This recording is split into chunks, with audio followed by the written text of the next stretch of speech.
Good India last இந்த match ஃபைனல்ல போய் தோக்குறதுக்கு இப்பயே தோத்தாச்சு.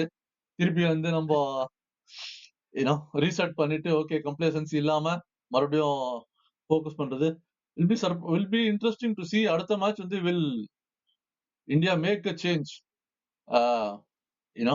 அபிஷேக் வந்து ட்ராப் பண்ணிட்டு, ஏன்னா அடுத்த மேட்ச் ஜிம்பாப்வேயோட கான்ஃபிடன்ஸ் கம்மியா இருக்காரு. கான்ஃபிடன்ஸ் கம்மியா இருக்காரு மாதிரி தோணுது Abhishek. So whether India will go with Sanju Samson and Ishan Kishan for the next match. அது give an option and see பாப்போம். லைக் சஞ்சு சாம்சன் இருக்காரு, அதுக்கு தானே தொடர்ந்து வந்து இவருக்கு வந்து ஒரு 5 மேட்ச் கொடுத்தாச்சு. லைக் 4 மேட்சா, ஆமா 3+1 4 மேட்ச் இல்ல. அது இல்லாம இந்த இயர்ல மத்த T20லயும் வந்து லைக் இந்த ஸ்டார்டிங் ஆஃப் த இயர்ல இருந்தே அவர் கொஞ்சம் ஃபார்ம் இஃபியா தான் இருக்கு அபிஷேக். ஆனா நீங்க இது ஒன்னு நோட் பண்ற ஒரு பேட்டர்ன் ஸ்ரீனி, லைக் இந்த வேர்ல்ட் கப் பிச்சர்ஸுமே கொஞ்சம் ஸ்லோவர் சைட்ல தான் இருக்கு. இந்தியாவும் சரி, ஸ்ரீலங்கா ரொம்பவே ஸ்லோ.